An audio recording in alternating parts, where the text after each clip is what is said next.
I've lost more money than most people make in a year. And it was the best education I never wanted.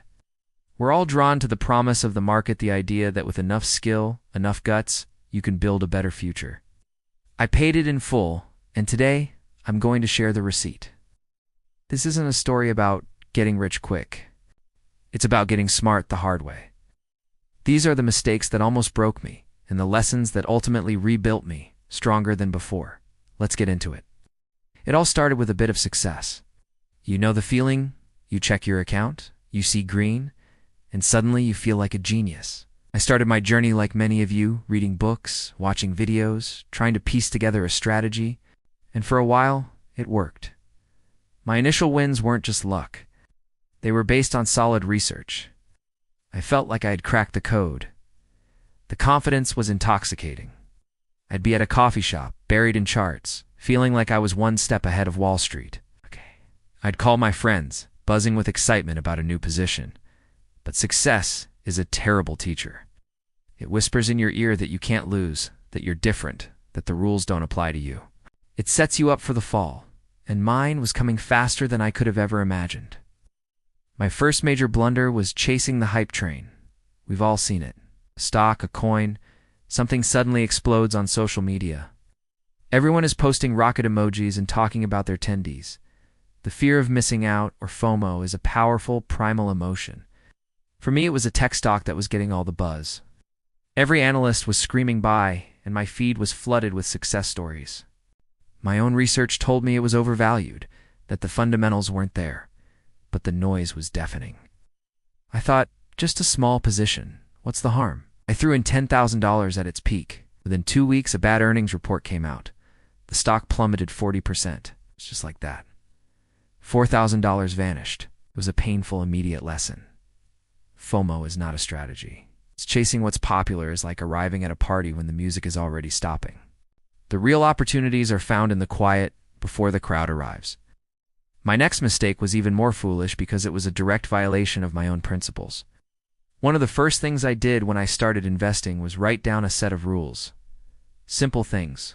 Always use a stop loss. Never risk more than 2% of my portfolio on a single trade. Never make decisions based on emotion. These rules were my financial seatbelt. But then came a company I truly believed in.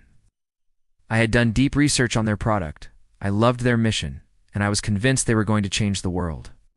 The stock started to drop on some minor bad news. My rules screamed sell. My stop loss was triggered, but I ignored it. I told myself, this is different. I know this company better than the market does. I doubled down, averaging down my cost basis. But the stock kept falling. It was a slow, agonizing bleed. That single emotional decision, that moment I decided my feelings were more important than my system, ended up costing me nearly a quarter of my portfolio. The stop sign I ran through haunted me. Discipline isn't about being right 100% of the time. It's about protecting yourself from being catastrophically wrong. This led directly into mistake number 3, falling in love with a losing position. That company I refused to sell, I held on to it for over a year.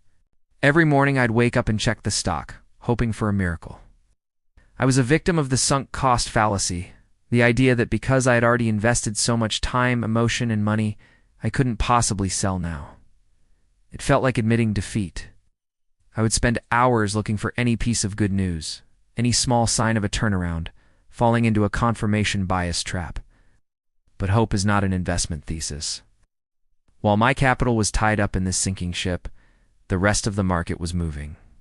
Other, better opportunities were passing me by. Looking back, if I had just taken that initial loss and reinvested the remaining capital into a simple index fund, I would have not only recovered my losses, but made a significant profit. Cutting a loser is painful, but holding on while it drains your portfolio, your time, and your mental energy is far, far worse. The final nail in the coffin was a critical lack of diversification. Because I was so confident in a few specific sectors, I had concentrated my portfolio heavily. At one point, nearly 70% of my capital was in just 2 higher-risk growth industries. I thought I was being bold and strategic. In reality, I was balancing my entire financial future on a knife's edge. When a regulatory change hit one of those industries unexpectedly, it triggered a domino effect. My entire portfolio went into a nosedive. Felt like I had put all my eggs in one beautifully crafted basket, only to watch it fall and shatter on the concrete. That moment was my rock bottom. It was the point where I almost quit, where I thought I wasn't cut out for this. But as I stared at the wreckage, something shifted. The pain was immense, but in that destruction there was a strange clarity. This wasn't the end. It was a forced reset. It was time to rebuild, not from a place of arrogance, but from a foundation of hard-won humility. It was time for my own phoenix to rise from the ashes. The transformation didn't happen overnight. It started with turning off the noise. I stepped away from the charts for a while and just read.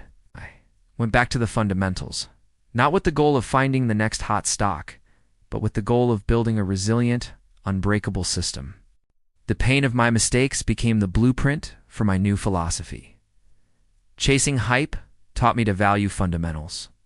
Ignoring my rules taught me that discipline is non-negotiable. Falling for a loser taught me to cut losses ruthlessly. And overconcentrating taught me that true wealth is built on a diversified, balanced foundation. I created a new framework, one focused on risk management above all else. I implemented strict rules for position sizing, mandatory stop losses, and a diversification strategy across different asset classes. I started focusing on the long term, on consistency over intensity. The results were not as explosive as my early wins, but they were steady, predictable, and most importantly, they let me sleep at night. So here's the thing. The market doesn't care about your hopes, your dreams, or your story. It's an impartial and often brutal force. But your story can fundamentally change how you approach the market. My losses weren't just financial. They were a profound lesson in ego, discipline, and resilience. They forced me to evolve from a gambler into an investor. The cost of that education was high, but the wisdom it bought is priceless. Investing is a journey, and losses are not failures. They are data points. They are the market's way of teaching you what you still need to learn. I hope that by sharing my mistakes, I can save you from making some of your own. What's the biggest investment lesson you've ever learned, good or bad? Share it in the comments below. Let's learn from each other. If you found this valuable, a like and subscribe would mean the world. Thanks for watching, and I'll see you in the next video.